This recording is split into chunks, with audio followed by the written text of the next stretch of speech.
Story time Hindi कहानी में आप सभी का स्वागत है। आज हम कहानियों के संग्रह से दो कुत्तों की तीर्थ यात्रा कहानी सुनेंगे। आशा है कि ये कहानी आपको पसंद आएगी। यमुनागढ़ के पास एक गांव था। उस गांव में दो कुत्ते रहते थे। दोनों आपस में गहरे मित्र थे, साथ साथ रहते तथा सोते थे। उनमें से एक कुत्ता काला था तो उसका नाम कालू रखा गया और दूसरा लाल था, इसलिए उसका नाम लालू रखा गया। एक दिन दोनों कुत्तों ने तीर्थ यात्रा करने की सोची, किंतु वह रास्ता नहीं जानते थे। दोनों ने निश्चय किया कि यात्रा आरंभ तो करें, रास्ता तो अपने आप निकल जाएगा। एक दिन दोनों एक साथ तीर्थ यात्रा पर चल दिए। चलते चलते रात हो गई। वह दोनों एक पेड़ के नीचे सो गए। थके होने के कारण उन्हें नींद आ गई। सुबह होने पर फिर अपनी यात्रा पर चल पड़े। दोनों पहुँचे एक गांव के पास। तभी उन्हें बहुत जोर की भूख लग गई। वहाँ उन्हें कुछ चूहे दिखाई दिए। लालू की पूंछ खड़ी हो गई। लालू कालू से बोला, क्यों भाई, आप चाहो तो मैं दो चार चूहों की चटनी बना डालूं। कालू ने गर्दन हिलाकर कहा, नहीं भाई लालू जी, हम तीर्थ यात्रा पर निकले हैं और तीर्थ यात्रा में किसी की हत्या करना महापाप होता है। इसलिए आप कुछ दूसरा उपाय खोजो जिससे दूसरों की हत्या ना हो तथा हमें मांस का सेवन भी नहीं करना पड़े। दोनों कुत्ते दोराहे पर रुक गए। वहाँ पर एक मंदिर था। कुछ देर सुस्ताने के पश्चात उन्होंने फैसला किया कि अलग अलग दिशा की ओर चलना चाहिए। जिसको जो मिलेगा खा लेंगे। एक साथ चलेंगे तो दोनों में से किसी का भी पेट नहीं भरेगा। चलने से पहले दोनों ने तय किया कि वह आकर इसी स्थान पर मिलेंगे। लालू कुत्ता चलते चलते एक गांव में पहुंचा। गांव में एक ब्राह्मण रहता था। वह पूजा पाठ करके भोजन करने ही जा रहा था। उसकी पत्नी ने उसके लिए थाल सजा कर रखा था। ब्राह्मण ने भोजन को भोग लगाया ही था कि लालू कुत्ते ने झपट से उसकी थाली में मुंह डाल दिया तथा एक पूरी उठाकर भागा। ब्राह्मण ने हरे राम कहा तथा हाथ धोकर उठ गया। ब्राह्मण ने अपनी पत्नी से कहा, बेचारे कुत्ते भी भूखे हैं, यह भोजन आप उन्हें ही खिला दीजिए। ब्राह्मण की पत्नी गुस्से से बोली, आप यह क्या कह रहे हैं?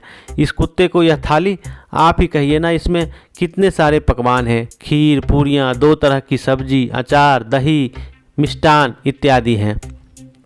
ब्राह्मण दया भाव से बोला, तुम ठीक कहती हो, पर यह भी तो भूखे होंगे, आप तो यह थाली इन्हें ही दे दें। सोच लो कि इनके भाग्य में ही यह थाली लिखी थी। आज का पकवान तुम्हारे हाथों से इनके भाग में आ गया। इसके पश्चात ब्राह्मण ने लालू कुत्ते को पेट भरकर भोजन करवाया। लालू ने उसे खूब दुआएं दी। उधर कालू कुत्ता एक किसान के वहां पहुंचा। किसान अपने खेत में काम कर रहा था। उसकी पत्नी थाल रख कर गई थी। थाल में रोटियां और साग था।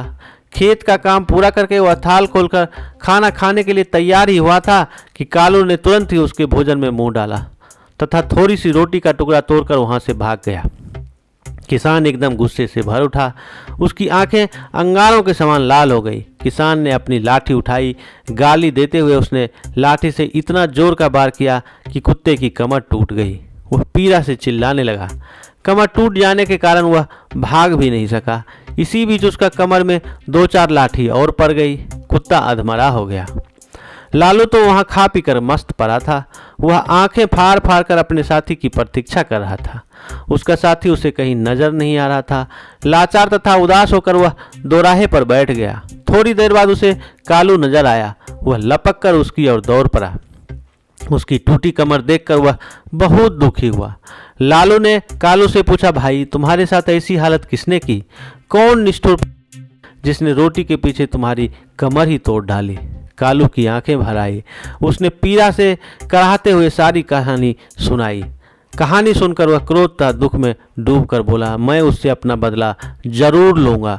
उस किसान को बताऊंगा कि खुद की कमर टूटने का दर्द क्या होता है और कमर टूटने के बाद किस प्रकार दुख होता है। लालू भी कर्तव्य होकर बोला, मुझे भी उस ब्राह्मण का कर्ज चुकाना है। उसने मुझ पर इतनी कृपा की है, मैं रोम रोम से उसे आशीर्वाद देता हूँ।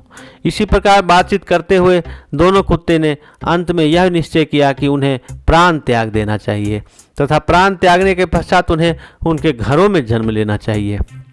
इत्तेफाक से न किसान का कोई पुत्र था और न ही ब्राह्मण का। दोनों कुत्तों ने मंदिर के आगे जाकर अपने प्राण त्याग दिए। एक ही पल में दोनों मृत्यु को प्राप्त हो गए। कालू ने किसान के घर में जन्म लिया। किसान बहुत प्रसन्न हुआ, किंतु उसकी खुशी अगले ही पल विलुप्त हो गई। घर में इस पुत्र का पैदा होते ही उसका बैल मर गया। पत्नी अस्वस्थ होने लगी। पहले जन्मदिन पर किसान के हरे भरे खेत को जानवर चट कर गए। उधर ब्राह्मण के घर भी बेटा पैदा हुआ। पुत्र के जन्म होते ही राज दरबार में ब्राह्मण की पद ऊंची हो गई। ब्राह्मण ने राजा को युद्ध में जीत की बात बताई। राजा युद्ध जीत गया। इससे प्रसन्न होकर राजा ने ब्राह्मण को राज पंडित नियुक्त कर दिया। उसे एक महल तथा अपार धन भेंट दिया। जैसे जैसे ब्राह्मण का बेटा बड़ा होता गया, वैसे वैसे वह भी बाप की तरह तेजस्वी निकलता गया। उसने छोटी सी उम्र में ही सारे शास्त्रों का अध्ययन कर लिया। वह बड़े बड़े पंडितों को शास्त्रों में हरा देता। इससे ब्राह्मण की कीर्ति में 4 चांद लग गए। उधर किसान के बेटे का स्वभाव बिल्कुल भी अच्छा नहीं था।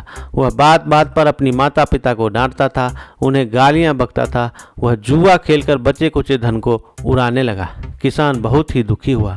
अंत में उसने सोचा कि इसे सुधारने में कोई उपाय करना चाहिए। इस तरह सोचते हुए वह एक बुद्धिमान व्यक्ति के पास पहुंचा। उसने उसके सामने अपनी समस्या रखी। बुद्धिमान व्यक्ति बोला, तुम इसकी शादी करवा दो। शादी एक ऐसा माध्यम है जिससे अच्छे अच्छे भी सीधा हो जाते हैं। किसान ने तुरंत अपने लड़के का शादी करने का विचार किया। वह लड़की की खोज करने लगा। उधर ब्राह्मण का विचार भी अपने बेटे की शादी करने का हुआ। एक सुकन्या से उसका विवाह हो गया। उसके बेटे की पत्नी भी सुशिक्षित थी। उसने आते ही घर को स्वर्ग बना दिया। घर में धन धान्य पहले से था ही, किंतु अब घर में तरह तरह की खुशियां आने लगी, जिससे घर स्वर्ग के समान हो गया। किसान ने भी अपने पुत्र का विवाह कर दिया। शादी के अगले दिन ही उसका बेटा अचानक चल बसा। उसके बेटे की पत्नी ने आकर कहा, उन्हें भला बुरा कहा तो वह अचेत हो गया। होश में आते हुआ दीवार पर सिर मार मार कर रोने लगा और चिल्लाने लगा, हाय मेरा बेटा, हाय मेरा बेटा, मेरी तो कमर ही तोड़ कर चला गया। यह कहानी आपको कैसी लगी हमें कमेंट्स में बताएं और चैनल को सब्सक्राइब करें। धन्यवाद।